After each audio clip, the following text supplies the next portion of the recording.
On Second Shot, we tackle 2 new headlines every week to find out what kind of wisdom the world is dishing out today. And we want you to be a part of that. When you see a headline you want to take a second shot at, or if you're looking for advice, or just want to tell us what you think of the show, email us at secondshotcast@gmail.com. If you like what you hear, rate us on iTunes. This helps us move up in the ratings so more people will see us. And if you want to hear more, subscribe to the show so that the new episodes will get straight to you every single Friday. We love you. Thanks for listening and enjoy. Heath Oaks is a millennial mogul whose ignorance on fire led him to fail his way to success. Jenny Anchondo is an Emmy award-winning journalist whose sharp eye and biting wit have led to her storied career in television. Together, they tackle today's headlines in a way only an odd couple with a dash of perfect opposite can. So kick back, relax, and join the conversation. This is Second Shot with your hosts, Heath and Jenny. Anybody want to take bets on what are the odds that I piss some people off on this episode? Hi, but I don't disagree. I don't disagree with what your take is going to be. Yeah, Jenny, Zach, Matt, and Heath obviously feeling a little spicy. Hey. As Bryden say, everything is spicy. Spicy? Like you want to cook me a potato, Daddy? Potato is spicy, Daddy, spicy. Well, that's because I've been putting Tapatio on her potatoes, which So is it literally spicy. is spicy. Getting her started early. Yeah. My wife said honey was spicy the other day, and I was like, Excuse get me? out of What here. kind Your honey. wife Yeah. is. I need Yes, to meet, please, pile on. I need to meet. I need to meet your wife because she's like so the opposite. Like I've never known a woman that likes it freezing cold. Uh-huh. And I've never heard anybody say they thought honey was spicy. I could not tease out the reason why she was saying. I'm like, what do you mean honey is spicy? That's the most ridiculous thing I've ever heard. And she was like, I don't know, it's spicy to me. And I said, okay. I'm like, whatever you're calling spicy is completely different than what I call spicy. well, and I think the rest of the population. Probably. I mean, any second shotters out there that think honey is spicy, hit us up. Credit where it's due. Second Shot Facebook group. Yes. And if you're one of them, this should be interesting. Credit where it's due. Megan is my favorite person to hang out with at parties. the few times we've like hung out together at social functions or work things or whatever, I'm always like, I'm gonna sit next to Megan, like totally, because she's so she much sounds fun. very interesting. She's awesome. Real talk. Like she's so cool. I mean that. What up? Yeah.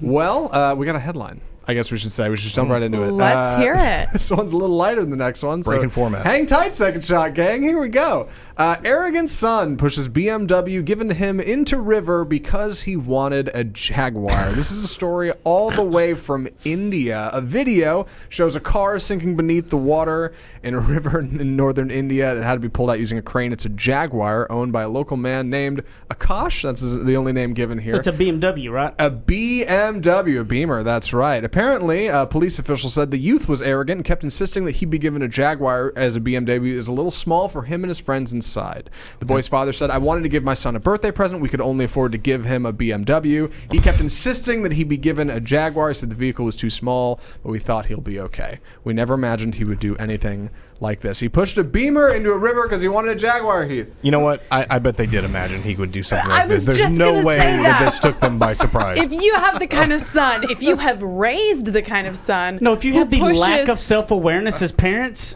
well, let me, right? yeah. Yeah. I love it. I love it. And I bet this kid's internet famous. But besides that, yeah, this is not okay. I bet he's internet famous. He I'm sure probably he launched is. a viral video career out of this, but this isn't all right. That's kind of the main thing. Hot takes. What do we got?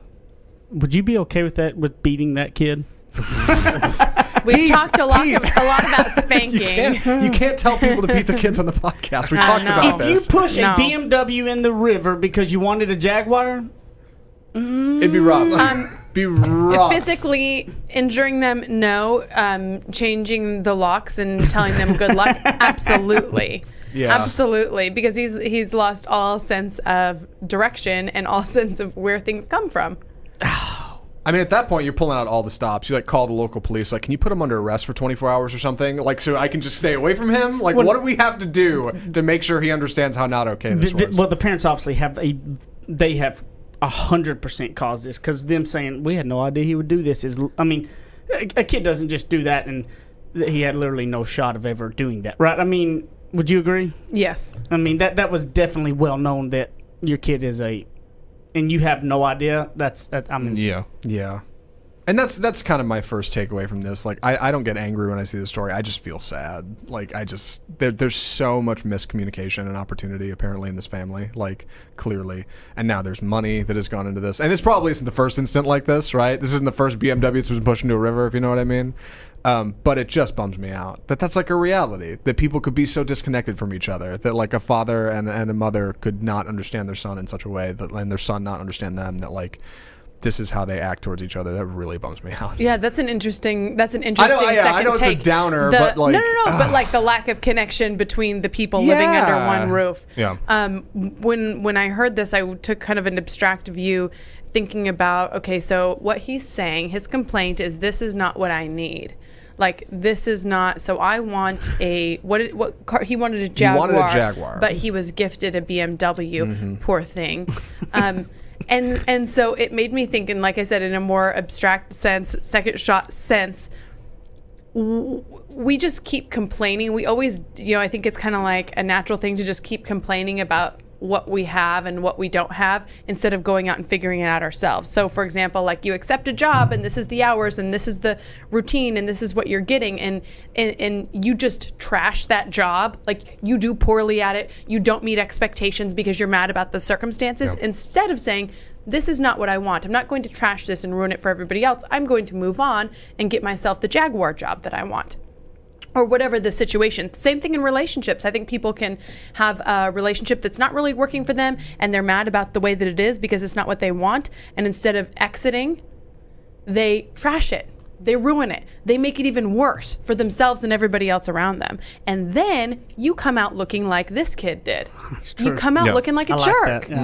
Instead of saying, hey, I'm going to exit. This isn't for me. I'm going to exit and get my own thing. I'm going to get the relationship that's meant for me, or the job that's meant for me. What if the deal had been, hey, look, I understand this is what you want. I mean, I don't know what this family dynamic is. Clearly, like, they've got some cash. They've got some amount of money, and there's a conversation to be had about earned versus unearned, and what you appreciate versus if you really worked for it. But could the conversation have been, look, son, I know that you're really wanting this Jaguar. I can't afford it right now, or that doesn't seem like a good expense, but I'm going to get you this. And if you want to take this car and use it to get to work or use it to do something, and if you can earn a certain amount of money, then you have all rights to sell that car whenever you're ready and go get the thing that you want. Totally. Or whatever. Like, could you have reframed this? And who knows? I mean, like, it doesn't sound like that kid would be okay with that either. But, like, there are other ways to go about it between other than just simply, having to accept the thing you don't want in favor of the or and destroy the thing you don't want versus not getting the thing that you do. You can find a way around it, right? Yeah, it makes me think about exhausting resources too. Yeah. However old he is, he's maybe got a couple more years under his parents' roof. Maybe, they're going to continue to support him through his 20s. Who knows? But eventually those resources will run out, just like they do for all of us with our connections and our friendships and our opportunities. So if you go through life trashing things, like, it's going to run out. Yeah. Yeah, and I think this kid, right, like a lot of kids in high school, like, clearly he feels invincible. Like, I will have another car at some point. Like, things will work out for me. This won't be the last BMW I have or thing. Like, he feels like this is something he can waste. And, like, I think it's easy a lot of times for people to feel that way, to get comfortable, to feel like, oh, man, I have everything going for me, and I'm in this great position where my parents are paying for my car, or I have a great job that's working out, and I'm invincible. Nothing can go wrong. Everything's great in my life. Like... And it's that arrogance that can really push you the other way and can end up being like your downfall, I think. For sure. Yeah. Oh, yeah. Well, arrogance is always the downfall to a lot. I mean, the Roman Empire failed. The greatest empire that would never fail failed because of arrogance and way too much of it. And, this kid, this was, I loved your second shot on it, by the way, Jenny. Thanks, and I also want to know what would be funny. What was everybody's first car? Ooh, okay. What was your first car? A Ford Escort that I bought $850 cash money. Cash money. It was silver, and this is kind of embarrassing to say. I have such little knowledge on cars, and my family never had fancy cars. We always had a station wagon, and just I thought it was a sports car. Ford thought it was, Escort. I thought it was there like you go. sporty. It was Right. sporty looking. It wasn't super long. It didn't hold 10 kids. So I remember thinking it was kind of sporty and kind of sports car, and it had a huge gash in the back, like a dent, but that's why it was only $850, and I was able to pay for it right then. And eventually one of the, the driver's side door, when it opens, you'd crawl in from the passenger side. But I loved that car. I just felt like the side that wasn't crashed was so chic. Yeah. A Ford Escort is a sport car. Yeah, That's there you the go. first I've heard of it. It was sporty. It was sporty. Mine was 12 years old, 11 or 12, 1983 Dodge D50. Paid $350 for it. Oh, you got a bargain, babe. I think mine was an 82. So ours really? were like around the same Pound it. same era, of which the year I was born. You had to park it on a hill most times because you had to push it off, and it was a standard, so you had to jump it off because it wouldn't crank very often. But hey, Mine was a 2000 Toyota Corolla, which I realized dates me to seem like that was a new car, but no, this was my mom's car originally that was handed down to my sister and then me. So this was like third generation in our family. Oh, but and this thing, still. crank windows, peel and paint. It was awful, and I loved it It I sounds was like a sports it's car to me. 4 wheels and a seat, and it's opportunity, and I could go anywhere with that thing. I loved it. Great gas but mileage. man, it was so. Wait, beat, did you yeah. guys have power steering? I did. Yeah, Probably. not on the Dodge, Yeah. not on the D50. Yeah, no. I think we both had. There was no power steering in those 80 cars from the 80s. You had which to gave want it. you some arm muscles. It's right. Yeah, you had to earn it. What about you, Mine Matt? was an 87 F-150. Came with, when we moved out to a farm, it was the farm truck there, so they Oh, just kind of that's sold cool. it with the farm. And it was about the time that I started driving, so it became mine. Two-tone, dark brown and light brown. Had horse decals on the back windows and a bench seat. And anybody who's lived in the You had country... your shotgun rack in the back window. It didn't have a shotgun rack. No, it did not have that. But it was, out in Springtown, there's a lot of dirt roads. And let me tell you, a truck is a lot of fun to drive on a dirt road because that back end is real light and you can get going Oh, on yeah. those dirt roads. And you can come around those corners. And I miss that truck even still today just because, I don't know, it was just a handy little truck to get around in. I really loved it. I love that the fact that all of us really, I'm pretty sad that none of us got a Jaguar or a BMW for our first Yeah. cars. Yeah, so I guess the point is I had a sports car just like he did. Yeah. Right, Oh, exactly. yeah. Like yeah. I had, You just didn't push it off in the water. My sports car. I just did not push it off in the water, probably because I paid for it with my own money from my job at Taco Bell. If I didn't make you mad talking about beating on this one, the next segment I'll probably piss you off too. So we'll be back in a minute for the second segment of Second Shot.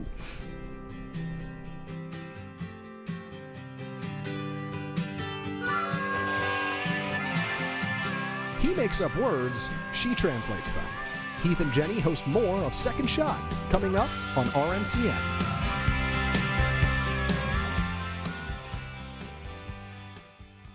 Quick break to tell you about one of my favorite books written by my podcast co-host and my husband. So the book is called Ignorance on Fire, A Journey of Failing Your Way to Success.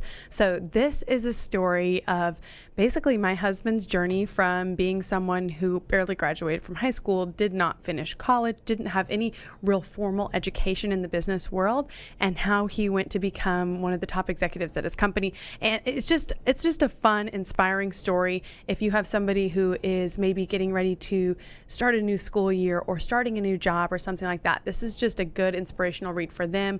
A lot of my adult friends have enjoyed it too. And I just had to shout him out and tell you guys about the book. So you can get it on Amazon. You just search Ignorance on Fire. Or if you prefer the audio version, he will be reading it to you in his Texas accent. It is on audible.com. Again, just search Ignorance on Fire. Ready? Aim.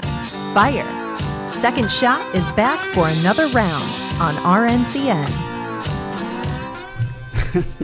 We were talking about the other day whenever Brighton, she will, I know we're probably really annoying people. People how like much we hate talk. hearing about Brighton at this point. We talk about her so much. I They're like, love hearing about Brighton. "Enough." Yeah. Yeah. I can't wait to But hear anyway, more. let's just She's like- tell them more. Singing all of her songs and stuff, and now she's going to the school and things of that. And I can't get her to tell me anything about school. Like when I come home, I'm like, tell me about school. Yeah, but she can tell me about other stuff, but she won't. All she says, nap, Matt, nap. Nap Matt. That's all she talks Sounds about. like the from most she important only thing. has- Sounds like She my does. fiance. She only has one complete sentence. Well, she's got a couple, but her primary complete sentence at this point is, "Mommy, turn on AC, please."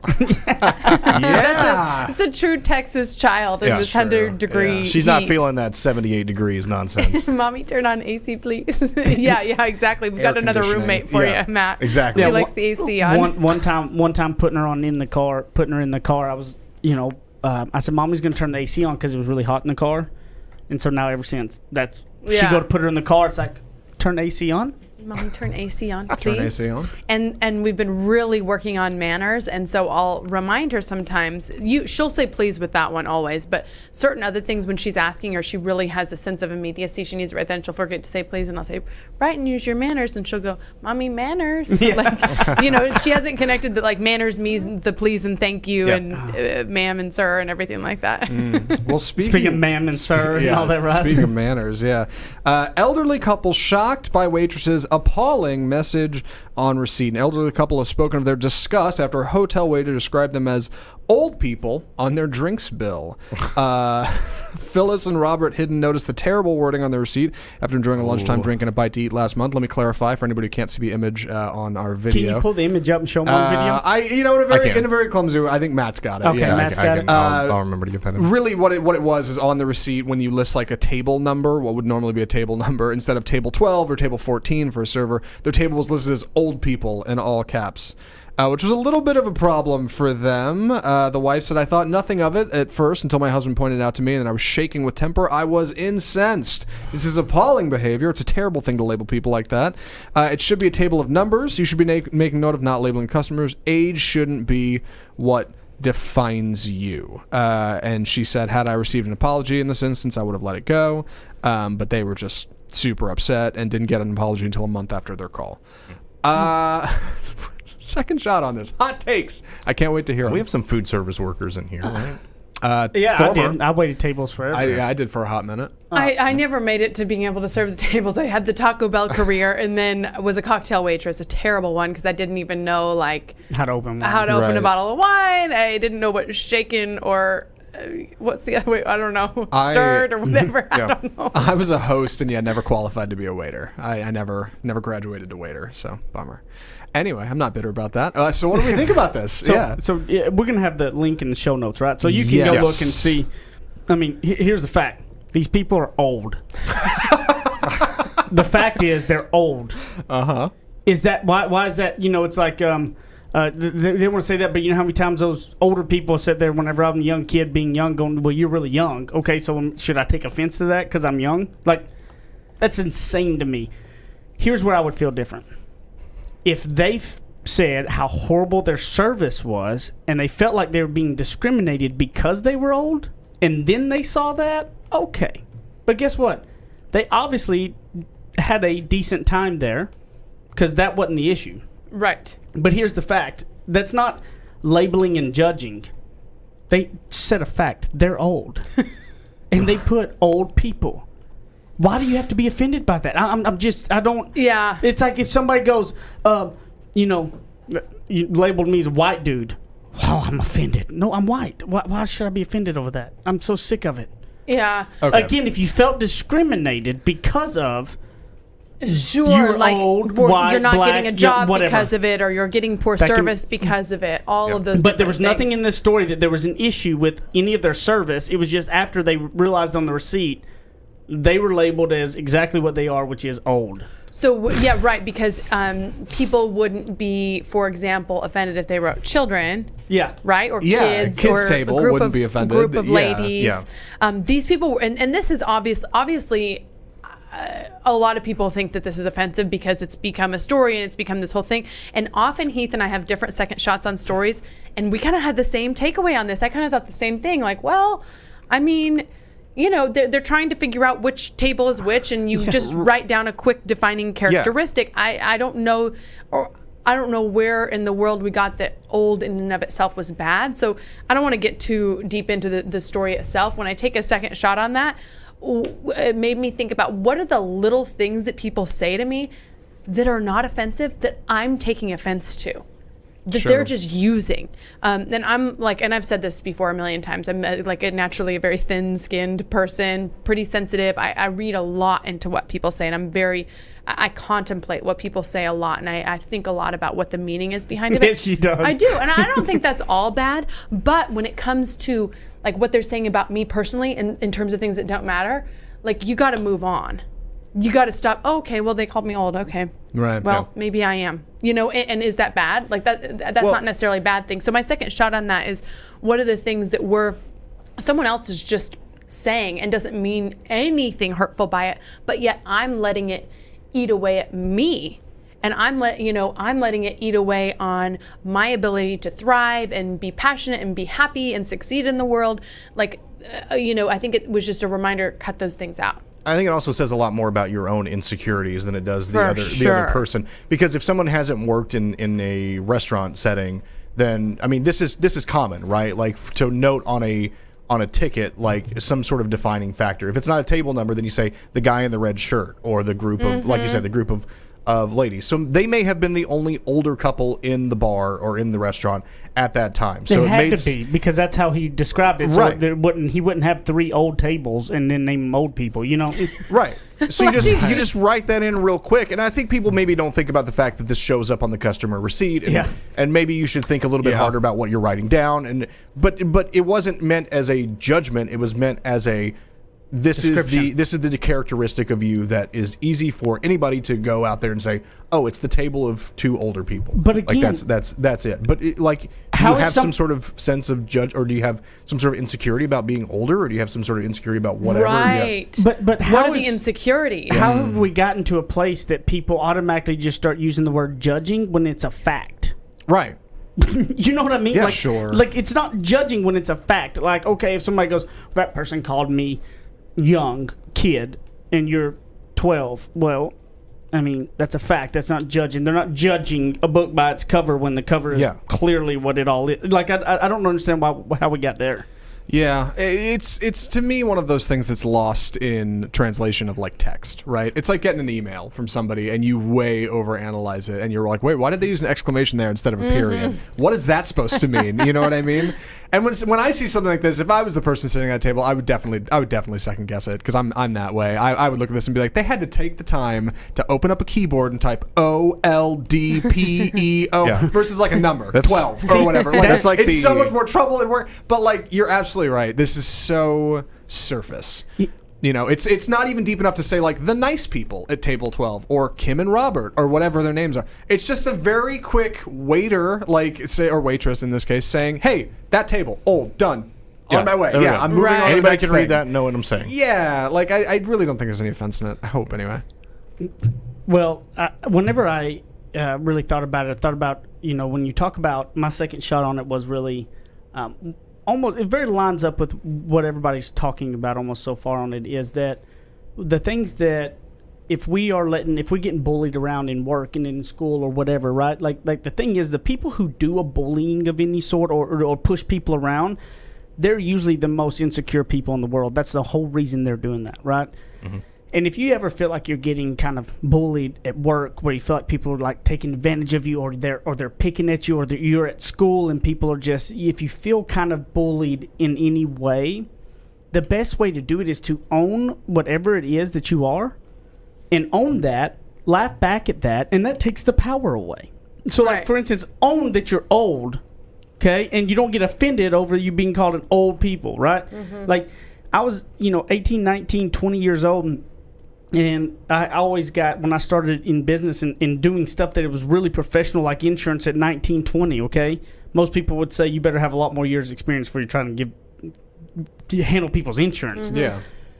And the thing was I turned the young thing into a positive of being the young hustler out there and just owned that. And I would always crack a joke right off top. I know I'm really old or something, right? And I would let that burden off. I would So make that fun you kind of of like make fun of the elephant in the room Yes. or whatever. Yeah. Yeah, I would make fun of that elephant in the room, and then I knew there was nothing I could do about it, so I was okay. So if I could just go ahead and edge it off, right, like throw it out there, then it would take that edge off. The elephant would be gone, etc. So if you're in if you're sitting in those situations where you feel like you are being labeled as a certain thing, and just own that you are that, and then just go out there and own it, because then you take the power away from them.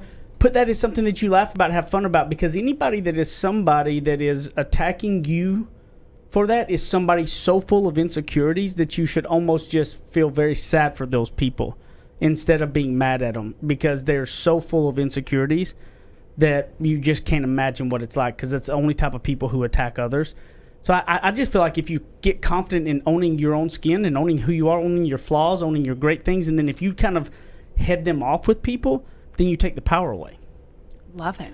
No, real quick, because I know we're about at the end of the segment. Any advice for the waitress who I'm sure feels horrible and might have gotten fired over this? Like, obviously, she did not mean for this to blow up and to be a whole thing. Like, no, I guess what's going to be on your table receipts? I would say know what year you're living in. Yeah. I would say just, know what year you're living in, and know People that are if sensitive. people are Yeah. sensitive, and even though you know that she probably had the best of intentions, get a different system or something like that. Yeah. Or she can say, I own who I am. They are old. I was meaning nothing offensive by it.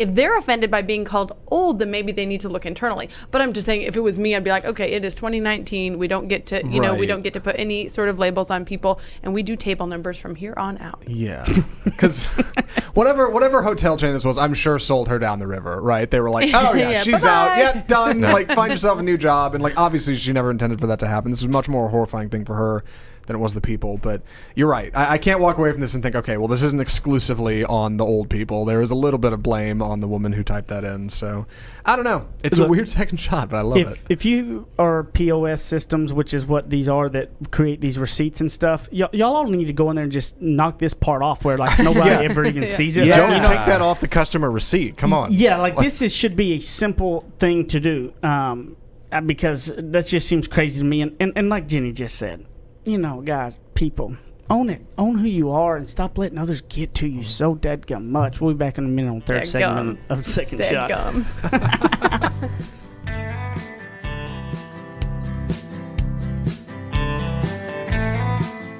Now that's what I call ignorance on fire. More of Heath and Jenny still to come.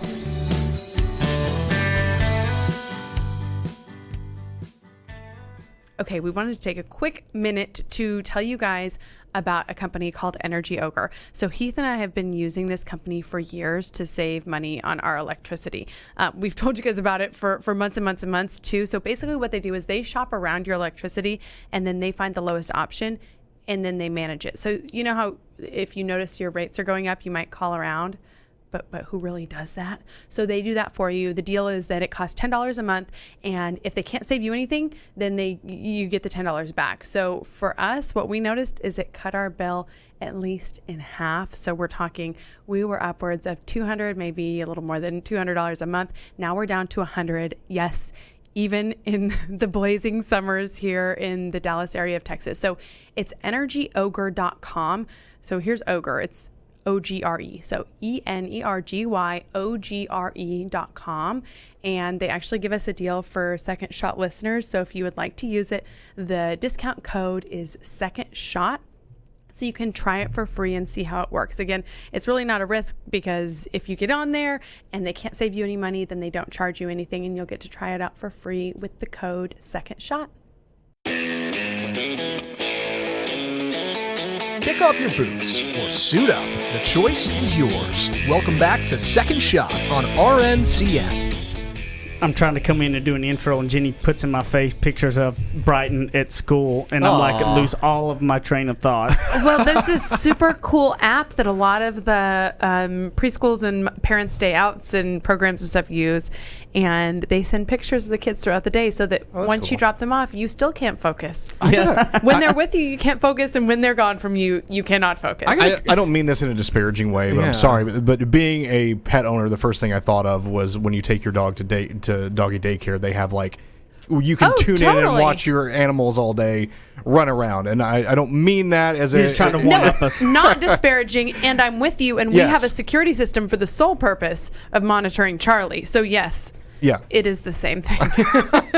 It's nice though. It's because they'll send you little updates and be like, here's what they did today. Oh, that's so sweet. I Yeah. love that. That is nice. At least you can see it now. I remember back in the day when my sister was working at a vet clinic back in high school. Like, they just had to write things on a sheet of paper and give it to him. And I was like, are those ever real? She was like, no. Like, the dog didn't actually do a cool trick or anything. Like, we just write it on there because we want him to feel good. And what would they know? Like, yeah. No, their dog was miserable because they're in daycare all day. But at least now you can see your dog and, like, you know, you never Zach know. is on fire Zach today. is lot so going on fire today. Yeah, I'm Yeah. sorry. I drank Well, a big coffee. You know, I'm shaming everybody right now. The ratings and reviews. You can also. We're now on Spotify, and that's basically was like the last one standing that we're not on. I mean, you can get us on anywhere. And so we're anywhere on you are. iHeartRadio, you guys. How cool is that? Yeah. You're everywhere. So you can go iHeartRadio. and leave us a rating and review at any of them. secondshotcast@gmail.com. You can send us an email with any questions you got. Or if you're just in the Second Shot Facebook group, you can always post something in there and join that community of people that are all kind of bounded together, like asking some similar stuff. And obviously all have similar likes and stuff. Yeah, it's a and, very cool crew in there. yeah. Super secret Facebook group. Super secret. Super secret. I worry people think that's actually super secret. Except for that we broadcast it to thousands of people Yeah. each week. But you I can wanna also say- share it with people. Right. Come on, folks. Yeah, and I also want to say if you're watching this on Facebook right now, cool, awesome, thank you, fun to have you. This is sort of the behind the scenes. In order to actually be looped in with a podcast and get the episodes each week, you have to go to a podcast platform, meaning, and all of these are free, by the way, iTunes, Spotify, iHeartRadio, SoundCloud, Stitcher, all of those. You have to go to one of those and hit subscribe, and then the new episodes come out every week, every Friday at 4 p.m. You don't even have to think about it. They'll just show up. That's right. We'll just be there with you all weekend long. It'll Yep. be so fun. Yeah. Should we do the question of the week? Yes. Are you ready for it? Yes. Okay, so this has been one that all of us have been talking about as we, again, the goal with this podcast is to just make you think about things a little bit differently, hopefully up-level your life, give you something positive to think about in the midst of, you know, what can be a challenging world. So we're asking you to share with us, what is your natural gift or superpower? So, like, what is and Zach, you brought this up because you were talking about a video or something that you saw with Will Smith. Yeah, Will Smith, the motivational speaker and rapper extraordinaire, was talking about Motivational his... speaker is the first It's part right. of his title. Yeah, Yeah, an when he- actor, you know. Yeah, he was doing a video a long time ago, I guess, and I saw this on Facebook about what is your trait that is better than everybody else's. And he said, if you put me on a treadmill, I'm willing to die on the treadmill. I will outwork everybody. Like, I may not be the most talented or the strongest or the smartest or the funniest, but if it comes down to the long run, the marathon, I will win. Like, I may not be the fastest, but I will outrun you eventually. He's Like, basically saying his superpower is outlasting anybody. yes, like, I will get there. I'm willing to put in the work until there's nothing left, really, which means a lot. Yeah, and so I was curious, how do we feel about that? Do we have anything like that? Anything we're willing to die for? Not quite that drastic, but for me, I think the first thing I think of is... I know the word probably isn't resourcefulness, but he said something a long time ago that it's kind of resonated with me ever since. He said, you know, I started waiting tables. If everything else fell through my life, I could go wait tables. I would make rent. And that's how I've always felt. Like, I started working at the movies. If everything else fell to the wayside, if the whole world collapsed, I would go find a job running movies or waiting tables. Like, go back to something I know how to do, because no matter what, I will make it. I will never just be in a spot where, like, well, I just don't know what to do now. I don't have any options. There's always options, and I'll figure one out, you know? That's, I guess, my thing. Yeah, no, that's great. Yeah. I love that, and I love the confidence in that because it takes away the fear component. Big time, yeah. That's awesome. What about you, Matt? What is your superpower? My superpower, huh? Well, I might say it's, I don't know, humility. I'm the greatest and best There you at go. being humble. Yeah, I think that's probably my Somebody has to superpower. be. Obviously, I think he's joking there. But we think we're not We think, sure. yeah, we're not Hey, sure. Yeah. you know what that makes me think of? Like interviewing, like I was interviewing bunches of people for a couple big jobs not too long ago, and you know what I always like to ask the question of, like, hey, what if I asked people who didn't like you, what your biggest weakness was? Okay, and I swear I work to you, too hard. I swear, and Oh, yeah. look, I'm literally not they even. say that? There's people that they all really say the most, like, oh, I'm too strong at humble, or I'm like, I work too hard, or I put too, and I just want to reach across the table and go, be I know what honest. you're doing. Just tell me the truth. And Yeah. you're right. I don't believe a thing. Now, I don't believe it. Be honest with people. And so if you're interviewing and anybody asks you something, do not say, I'm the hardest worker. You know, What's your worst trait? I work all day, every day. Yes, Yeah. I work too can hard. I love not- my boss more than anybody else. I cannot stand those answers. So there's my little tirade. Okay. I think my actual answer might be something like I'm tenacious in the sense of like I like to problem solve. So like I Oh, I that's have an great. analytical mind, and I like to look at something like if there's something out there that I know could have a solution, but I just don't know what it is. I will work on that problem until I figure it out. And for me, that's fun. Like I like the process of like going through the steps and figuring things out one by one. And I think that's part of the reason why I like working here is because there's always something broken. And so I always get the opportunity to be like, okay, something's broken. Why is it broken? And what steps can I take to fix it? And then when I'm done with it, I think that makes me feel very accomplished. So for me, like I just have the want and desire to like look at those problems and say, we'll figure out a solution and then get there and do it. That's an excellent superpower. I love that. What about you, babe? I would say mine would be wrapped around racing or operating kind of machinery in general. So like it was kind of like if I was the kid, like if Oh, yes, this is I definitely a raced motocross superpower. when I was a kid and Yeah. stuff, and never took it seriously. But if we went anywhere, I placed and everything, but never really tried that hard.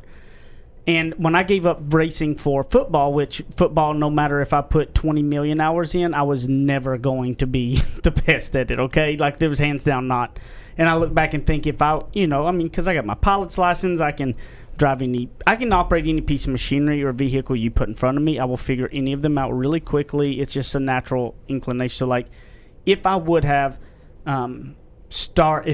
focused on that and actually took it seriously instead of football, like I believe it's one of those things that if I'd have put the 10,000 hours in, I could actually be one of the top of something. I could be married to a race car driver. Yeah. That. Oh man.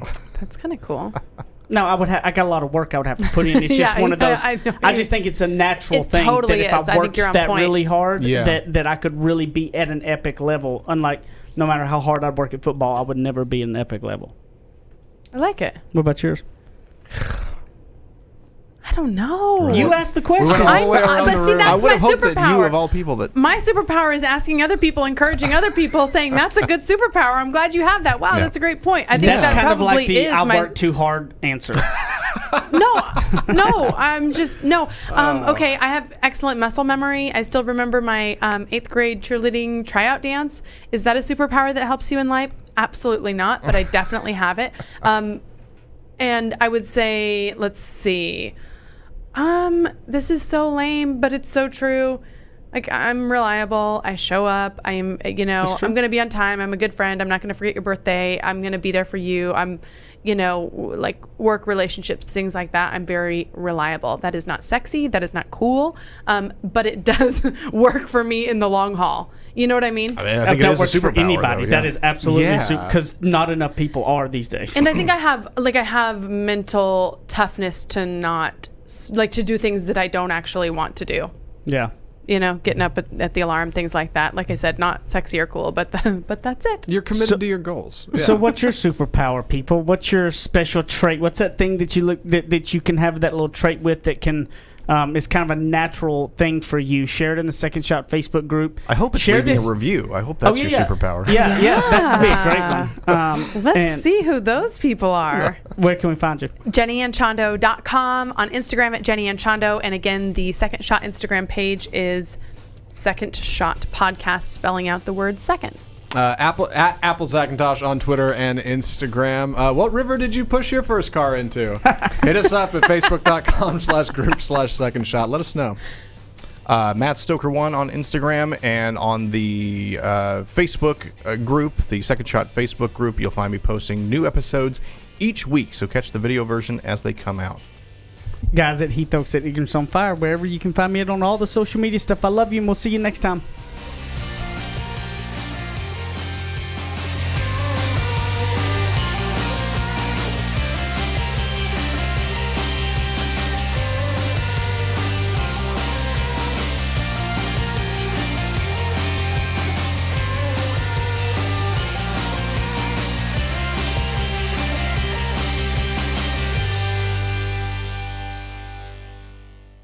Bye.